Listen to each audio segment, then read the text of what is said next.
this is Vandana and you are watching 99.9 Engineering Station. So student, today I am going to start a fifth lecture of process calculation. So in the previous lecture we have studied all the short notes and formula related to the basic process calculation. So till now if you have not watched my previous lecture, the link is given in the description box and in the I button. So today we are going to solve some numericals based upon the basic process calculation. So you have to first watch the lecture number 4 and then come to the problem solving tutorial or lecture, that is lecture number 5. So till now if you have not subscribed to my channel, subscribe it, otherwise you will not get any type of notification from my side. And one more important thing is that you have to follow me on Telegram, because in Telegram I used to post many important questions, numericals, short notes and many more things. So follow me there and subscribe my YouTube channel. So without wasting your time, let's get started with the lecture. So student, here we have a first question, which is the mixture contains H2 and O2 contains 11.1% of H2 by weight. Okay, we have a mixture which contain H2 and O2 and in which the quantity of H2 by weight is 11.1. okay, 11.1, and we have to calculate the average molecular weight and the partial pressure of O2 and H2 at 100 kilopascal and 303 Kelvin. It means 30 degrees centigrade. So the first question is that, so first of all we have to understand what is the formula used in the numerical, so that we calculate accordingly the parameters. Okay, so what is the formula of the average molecular weight? Average molecular weight formula is molecular weight of component H2 and its mole fraction plus molecular weight of O2 into its mole fraction. ठीक है, ये formula use हो रहा है. और partial pressure के लिए हम बात करें तो partial pressure by Rawls law क्या हो जाएगा, XA इंटू टोटल प्रेशर. ठीक है, तो ये फॉर्मूला यूज हो रहा है ए में और फर्स्ट में और ये सेकंड में. ठीक है, तो हमारे पास मॉलिकुलर वेट नहीं है, मोल फ्रैक्शन नहीं है और इधर पे मोल फ्रैक्शन नहीं है और हमें ये निकालना है. तो सबसे पहले हम मॉलिकुलर वेट, हमें गिवन क्या है, हमें बाय वेट हमें क्या क्वांटिटी दे रखी है. ठीक है, तो हमें H2 जो हो जाएगा बाय वेट क्या हो जाएगा 11.1 kg और O2 जो हो जाएगा वो हो जाएगा 88.9 kg. ठीक है, अब हम पहले now we have to calculate the moles of the component and then we have to calculate the mole fraction. Okay, तो मोल्स कैसे निकालते हैं, moles is the ratio of given mass upon molecular weight. तो given mass अगर हम H2 की बात करें, ये हो गया for H2 moles of H2 कितना हो गया 11.1 upon 2 and moles of O2 कितना हो गया 88.9 अपॉन 32. ठीक है, अब यहाँ से हमें मिला कितना 5.55 एंड सेकेंडली हमें मिला 2 ये किलो मोल और ये भी किलो मोल. तो यहाँ से टोटल मोल्स कितने आ गए, हम ऐड कर देंगे 5.55 प्लस 2.78 को, तो यहाँ से हमारे पास 33 किलो मोल. ठीक है, ठीक, यहाँ से हमें 8.33 किलो मोल मिल जाएगा. अब हमें टोटल मोल्स पता है और ये जो मोल्स इंडिविजुअल मोल्स पता है, तो अब मोल फ्रैक्शन निकाल लेंगे. तो मोल फ्रैक्शन ऑफ क्या निकलेगा, मोल fraction of H2, mole fraction of H2 क्या हो जाएगा, इट्स 5.55 अपॉन 8.33. ठीक है, अगर हम मोल फ्रैक्शन ऑफ O2 निकालेंगे तो वो हो जाएगा 2.78 अपॉन 8.33. तो इनको डिवाइड करने के बाद हमारा जो आंसर आएगा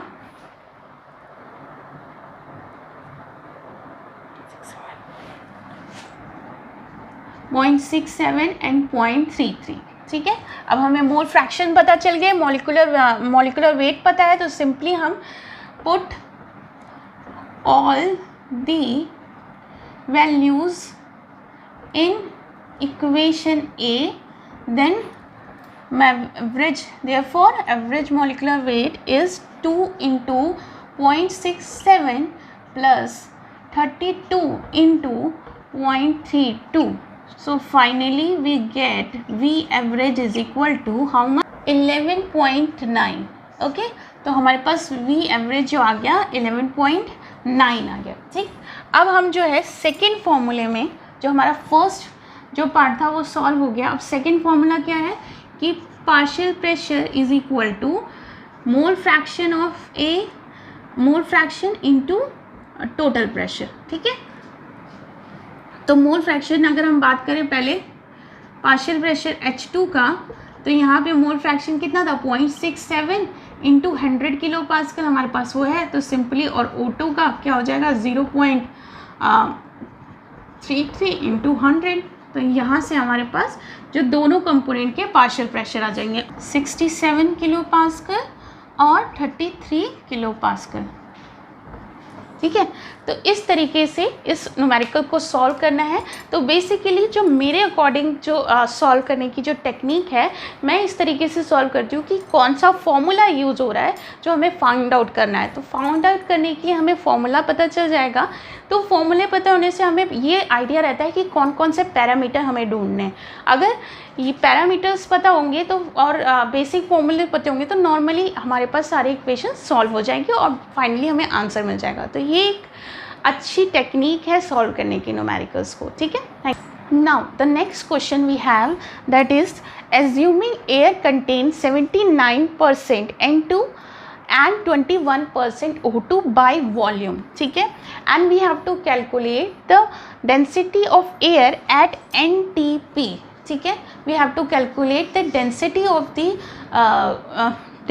the air in at NTP. So at NTP the temperature value is the 0 degree Kelvin, 0 degree centigrade, and it means 273 Kelvin. Okay, so यहाँ पे दे रखा है वॉल्यूम परसेंट दे रखा है। तो volume percent for ideal gas we have a condition that for ideal gas क्या condition थी, volume percent is equal to mole percent is equal to pressure percent. ठीक है, ये हमें नोन है कि ये volume percent is equal to mole percent is equal to pressure percent है। अब जो हमें एज्यूम कि हमारे पास गिवन वॉल्यूम परसेंट है और हमें निकालनी है डेंसिटी। अगर हम डेंसिटी ऑफ एयर निकालना है, अगर डेंसिटी ऑफ मिक्सचर के लिए जो हमें फॉर्मूला यूज होता है वो कौन सा होता है, अगर डेंसिटी ऑफ एयर निकालना है हमें तो वो होगा PM एवरेज अपॉन RT। ठीक है, ये फॉर्मूला यूज़ होगा। इट मीन्स कि हमें M एवरेज निकालना होगा।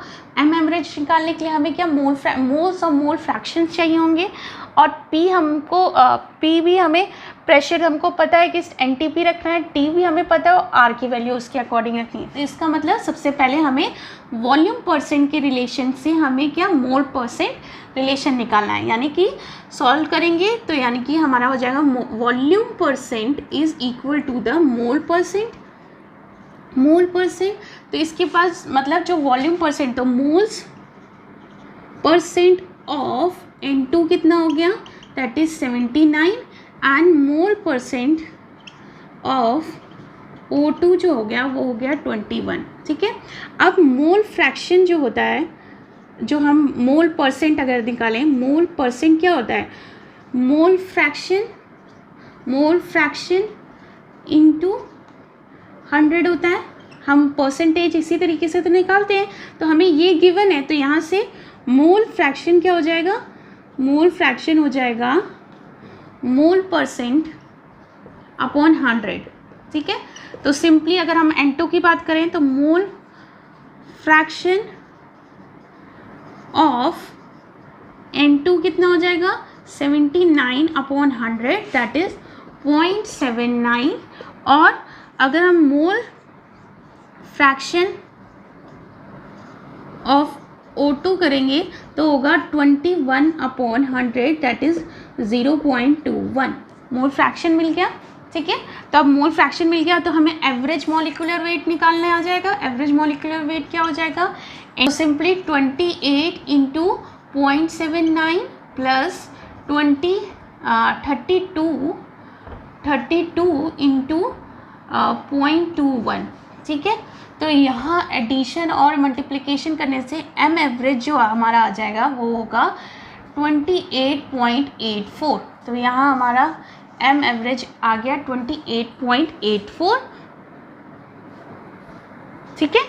अब हमें डेंसिटी निकालनी है तो इसके लिए प्रेशर हम रखेंगे 101.325 kilo pascal.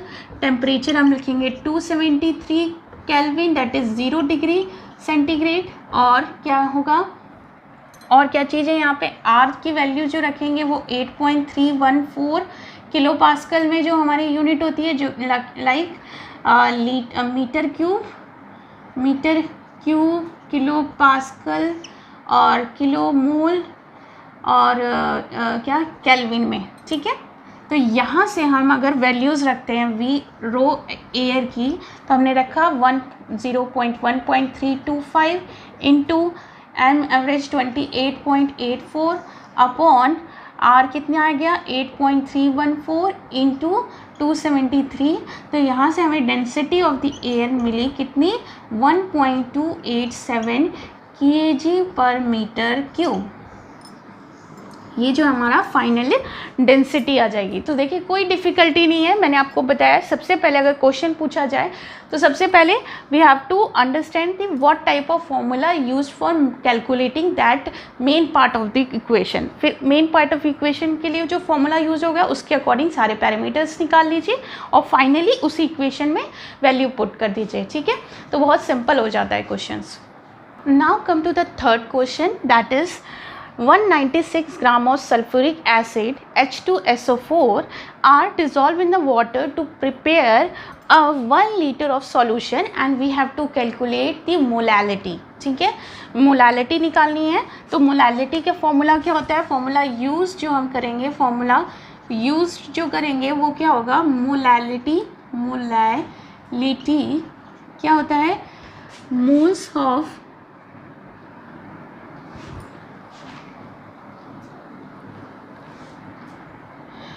Gram moles of solute upon क्या होता है, मास ऑफ सॉल्वेंट इन केजी, ठीक है, इन केजी। तो यहाँ पे हमारा मोलालिटी का फॉर्मूला ये होता है gram moles of solute upon mass of solvent in kg. अब हमें दे रखा है जो सॉल्यूशन, जो पूरा सॉल्यूशन है, जो हमारा बेसिस है वो क्या है, 1 लीटर ऑफ सॉल्यूशन है, 1 लीटर ऑफ सॉल्यूशन है। लेकिन हमें जो है सॉल्यूट प्लस सॉल्वेंट होता है, तो हमें सॉल्वेंट जो है वो केजी में चाहिए, ठीक है। तो केजी में निकालने के लिए हम किससे निकाल सकते हैं, मास, यानी कि मास चाहिए तो हम डेंसिटी से निकाल सकते हैं। डेंसिटी इज इक्वल टू क्या होता है, मास अपॉन वॉल्यूम। तो यहाँ से हमें मास जो है वो क्या हो जाएगा, डेंसिटी इंटू वॉल्यूम। अब density of the any liquid, of the water liquid, अब हमारे पास डेंसिटी क्या होगी, दैट इज़ 1000 kg पर मीटर क्यूब, ठीक है, इनटू वॉल्यूम कितने में दे रखा है हमें, लीटर में दे रखा है, इसको सेंटीमीटर क्यूब में चेंज कर देते हैं तो सेंटीमीटर क्यूब हो जाएगा, ठीक है। सिमिलरली 1000 किलो जूल, और इसको मीटर क्यूब को भी हमने चेंज किया तो वो हो जाएगा 10⁶ centimetre cube into 1 centimetre cube. तो ये सेंटीमीटर क्यूब कट गया, यहाँ से 6 कट गया, तो यहाँ से हमारा फाइनली जो वैल्यू आएगी वो आएगी 1 kg ऑफ डेंसिटी। हमारे पास ये आ गई 1 kg मास, ठीक है, of solvent, amount of solvent हमारे पास निकल आया, ठीक है। ये सॉल्वेंट निकल आया। बस सिंपली जो ग्राम मोल ऑफ सॉल्यूट जो हमें निकालना है, तो ग्राम मोल ऑफ सॉल्यूट किससे निकालेंगे, ग्राम मोल्स कैसे निकालते हैं, मोल्स जो है वो किससे निकलेंगे, जो हमारे पास 196 मास जो दे रखा है कितना है, 196 ग्राम दे रखा है, यानी कि अगर हम मॉलिक्यूलर वेट देखें तो वो कितना होता है 98। तो मोल्स मोल्स जो होंगे वो क्या होगा 196 डिवाइडेड बाई 98, तो हमारे पास जो मोल्स आएंगे वो कितने आ गए 2, ठीक है 2 आ गया। अब यहाँ से मोलैलिटी में इक्वेशन में रख दो, मोलैलिटी में रख दिया, ग्राम मोल्स कितने आ गए, ये ग्राम मोल्स आ गए, ये आपके ग्राम वैल्यूज़ ग्राम मोल्स आ गए, ये भी 2 और सॉल्वेंट मास ऑफ 1, इसका मतलब 1 जो है हमारा 2 जो है हमारा जो मोलैलिटी की वैल्यूज़ आ गई, ठीक है। तो बड़ा सिंपल था, सिर्फ मोलैलिटी का निकालना था। इसमें मोलैलिटी में मास ऑफ सॉल्वेंट आता है, तो ये ध्यान रखिए कि मास ऑफ सॉल्वेंट हम किस फॉर्मूले से निकालेंगे। तो अगर हमें वॉल्यूम दे रखा है, डेंसिटी हमें नोन है, तो हम उस तरीके से मास निकाल लेंगे सॉल्वेंट का और सिंपली जो है वैल्यू में फॉर्मूले में वैल्यू पुट कर देंगे। अब देखिए, जो प्रीवियस लेक्चर में मैंने आपको लास्ट में नॉर्मेलिटी के ऊपर न्यूमेरिकल्स करा दिए थे, 2 न्यूमेरिकल्स करवाए थे नॉर्मेलिटी के ऊपर, ठीक है। तो अब जो है थोड़ा अपोजिट है कैलकुलेट करने के लिए, मीन्स कि हमें ग्राम लीटर में कन्वर्ट करना है, ग्राम लीटर से H2SO4 दे रखा है उसको नॉर्मेलिटी में कन्वर्ट करना है, और दूसरा क्वेश्चन इसी टाइप है, कन्वर्ट करना है 5 नॉर्मेलिटी H3PO4 को ग्राम पर लीटर में, ठीक है। तो ये दोनों थोड़ा अपोजिट है, तो किस तरीके से कैलकुलेट करेंगे। तो सबसे पहले देख लेंगे जो हमें मास गिवन है, जो दे रखा है वो कितना है 588 ग्राम, ठीक है। और जो हमारा H2SO4 का जो हमारा मॉलिक्यूलर वेट होता है वो क्या होता है, वेट होता है 98, ठीक है।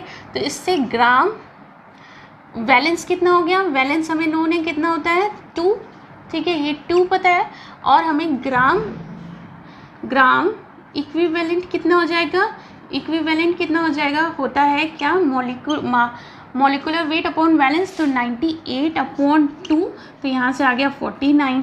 अब ग्राम हमें निकाल इक्विवेलेंट है 98 इक्विवेलेंट वेट, ठीक है, ये हमारा हो गया। अगर ग्राम इक्विवेलेंट वेट की बात करें, वैलेंट वेट की बात करें, तो वो हो जाएगा 588/49, ठीक है। तो यहाँ से हमारे डिवाइड करने के बाद कुछ आएगा, जैसे हमारे पास आया 12 न्यूटन, 12 आया, ठीक है, 12 ग्राम इक्विवेलेंट आ गया, 12 आ गया यहाँ से। तो अब हमारे नॉर्मेलिटी की क्या फॉर्मूला होती है, नॉर्मेलिटी क्या फॉर्मूला होता है, gram equivalent weight of solute upon कितना, लीटर ऑफ सॉल्यूशन, तो यहाँ लीटर ऑफ सॉल्यूशन क्या पर लीटर दे रखा है, यानी कि हमारा पास सॉल्यूशन का जो लीटर है वो 1 है, तो यहाँ से हमारे पास आ गया कितना, नॉर्मेलिटी कितनी आ गई 12 न्यूटन। तो ये हमने किस में कन्वर्ट कर दिया, 588 ग्राम पर लीटर से हमारे पास 12 न्यूटन में ये कन्वर्ट हो गया, ठीक है, 12 नॉर्मेलिटी में, ठीक है, न्यूटन नहीं नॉर्मेलिटी में, ठीक है, 12 नॉर्मेलिटी में ये चेंज हो गया। अब नेक्स्ट क्वेश्चन जो है हमारा इसका अपोजिट है, मीन्स कि हमें 5 न्यूटन H3PO4 को ग्राम पर लीटर में चेंज करना है, ठीक है। तो ग्राम पर लीटर में चेंज करने के लिए सबसे पहले हमें मॉलिक्यूलर वेट ऑफ H3PO4 कितना होगा, वो होगा 98 होता है, और उसके बाद वैलेंस जो है इसका होता है 3 आफ्टर। तो हम यहाँ से क्या इक्विवेलेंट वेट निकाल सकते हैं, इक्विवेलेंट वेट हमने निकाल लिया, कितना हो जाएगा, ये आ जाएगा 98.3, ये समथिंग 32.67 टाइप आएगा, ठीक है। अब यहाँ से हम ग्राम इक्विवेलेंट वेट निकालें, इक्विवेलेंट वेट क्या होता है, ये होता है वेट ऑफ H3PO4 होगा, PO4 अपॉन इक्विवेलेंट वेट होगा, ठीक है। तो इक्विवेलेंट वेट कैसे निकाल सकते हैं, यानी कि हमें यही चीज़ तो कैलकुलेट करनी है, तो वेट ऑफ H3PO4 जो हो जाएगा, इन दोनों को इंटू कर दो, ठीक है, तो ये हो जाएगा gram equivalent into equivalent weight, ठीक है। अब ये हमारे पास इक्वेशन आ गई। अब हमारे पास नॉर्मेलिटी गिवन है, ठीक है, नॉर्मेलिटी गिवन है, तो नॉर्मेलिटी इज इक्वल टू क्या होता है, gram equivalent weight upon litre of solution, ठीक है, लीटर ऑफ सॉल्यूशन गिवन है। तो यहाँ से हमारा जो आ गया यहाँ से हम थोड़ा स्केच पेन प्रॉपरली चल नहीं आया। ग्राम इक्विवेलेंट वेट आ जाएगा normality into litre of solution. ठीक है, अब जो ग्राम इक्विवेलेंट की वैल्यू इसमें हम पुट कर देंगे इस इक्वेशन में, तो यहाँ से हमारा जो आ जाएगा weight of H3PO4 is equal to normality into litre of solution into equivalent weight. ठीक है, तो हमें नॉर्मेलिटी पता है 5 है, लीटर ऑफ सॉल्यूशन 1 लीटर है, इंटू इक्विवेलेंट वेट हमने निकाला 32.67। तो यहाँ से हमारे पास वेट ऑफ H3PO4 निकल आएगा किस यूनिट में, ग्राम पर लीटर में, यहाँ से निकल आएगा। देखिए बहुत सिंपल था, सिर्फ थोड़ा कॉम्प्लिकेटेड ये था कि हमें दोनों फॉर्मूले एक साथ यूज़ करके एक फॉर्मूले से वैल्यू निकाल के अनदर फॉर्मूले में हमें पुट डाउन करना था। तो ये इस तरीके का न्यूमेरिकल था। अब जो next question is calculate the volume occupied by 1 gram mole of water vapour eight 900 degree centigrade and 100 ATM। तो सिंपली इसमें हम कौन सा आइडियल गैस लॉ अप्लाई करेंगे, क्योंकि हमारे पास वॉल्यूम कैलकुलेट करना है, नंबर ऑफ वॉल्यूम हमें निकालना है और नंबर ऑफ मोल्स हमें गिवन है, कितना दे रखा है 1 ग्राम मोल्स गिवन है, टेम्परेचर हमें दे रखा है 900 डिग्री सेंटीग्रेड, इट मीन्स ये हो जाएगा 1179 केल्विन, और जो प्रेशर जो होगा हमारा हो जाएगा 100 किलो ATM। ठीक है, और सिंपली हमारे पास क्या निकालना है, वॉल्यूम निकालना है, तो R की वैल्यू हम क्या रखेंगे, R की वैल्यू जो है ग्राम मोल्स में दे रखा है और जो हमारा प्रेशर है वो ATM में दे रखा है। तो इन that case the value of R is 0.082 क्या हो जाएगा, हमारा वैल्यूज हो जाएगी, वो हो जाएगी litre ATM gram mole into kelvin. ठीक है, in that case V is equal to nRT upon P। तो हम सिंपली वैल्यूज रख देंगे 1 into R 0.0821 into 1179 upon 100 kilo pascal, और यहाँ से हम वॉल्यूम कैलकुलेट कर लेंगे। Sorry, it is 1173। ठीक है, 1173 नॉट 79।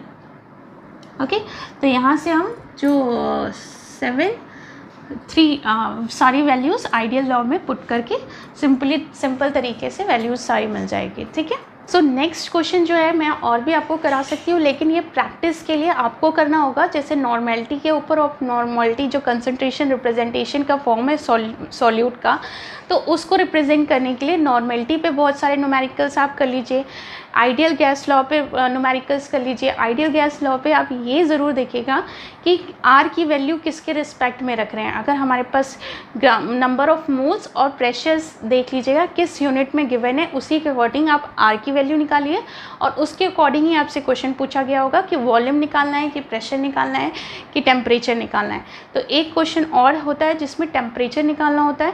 टेम्परेचर निकालना है वो सिमिलरली इसी तरीके से है, बस उसमें आइडियल गैस लॉ में टेम्परेचर फाइंड आउट करना है। तो टेम्परेचर के लिए हमारे पास उसके रिस्पेक्ट में हमें यूनिट लगानी है R की, और उसी तरीके से हमें सॉल्व करना है। तो इम्पॉर्टेंट ये है कि आपको इस पूरे बेसिक प्रोसेस कैलकुलेशन में सारे जो मैंने आपको टॉपिक कवर किए उसके न्यूमेरिकल्स के साथ आना चाहिए, साथ में फॉर्मूले याद होने चाहिए, एकदम बाय हार्ट याद होना चाहिए। तो जिस फॉर्म में मैंने आपको बोर्ड पे लिखा था उससे और शॉर्ट फॉर्म में आप इस तरीके से शॉर्ट नोट्स और फॉर्मूला कॉपी बना सकते हैं, उसमें नोट डाउन कर सकते हैं। तो ये जो आपका फर्स्ट चैप्टर था basic process calculation with numericals, theory and formula, मैंने आपको कवर कर दिया है। अब जो नेक्स्ट लेक्चर होगा वो मटेरियल बैलेंस पे होगा। तो मटेरियल बैलेंस में किस तरीके से अलग अलग यूनिट और प्रोसेसेस के लिए हम किस तरीके से मटेरियल बैलेंस करते हैं with chemical engineering, with chemical reaction और विदाउट केमिकल रिएक्शन, वो हम नेक्स्ट लेक्चर में देखेंगे। ठीक है। और उसके नेक्स्ट लेक्चर में हम लोग उसी पे बेस्ड न्यूमेरिकल सॉल्व करेंगे। तो इस तरीके से हमारा मटेरियल बैलेंस 1 से 2 या 3 लेक्चर में फिनिश हो जाएगा। फिर हम एनर्जी बैलेंस पे आएंगे और फिर हम कंबशन पे आएंगे और फिर उसके बाद ह्यूमिडिटी और वगैरह कवर कर लेंगे। तो पहले मैं सबसे पहले जो प्रोसेस कैलकुलेशन सब्जेक्ट ही फिनिश कर रही हूँ, उसके बाद हम नेक्स्ट कोई सब्जेक्ट को स्टडी करेंगे, ठीक है। तो टिल देन अगर आपने मेरे चैनल को सब्सक्राइब नहीं किया है तो सब्सक्राइब कर लीजिए, शेयर करिए अपने फ्रेंड्स के साथ ताकि ज़्यादा से ज़्यादा बच्चों को नॉलेज मिल सके और साथ में ही मुझे मोटिवेशन मिले। कमेंट करना मत भूलिए क्योंकि आपके कमेंट्स पढ़ना मुझे बहुत अच्छा लगता है। टेलीग्राम पे फॉलो कर लीजिए, वहाँ पे मैं बहुत सारे नोट्स मैंने शेयर कर रखे हैं, बुक्स शेयर कर रखी है, तो वो आप वहाँ पे भी आप ज्वाइन करना ना भूलें, ठीक है। तो चैनल सब्सक्राइब करिए, लाइक करिए, शेयर करिए। Thank you and have a nice day.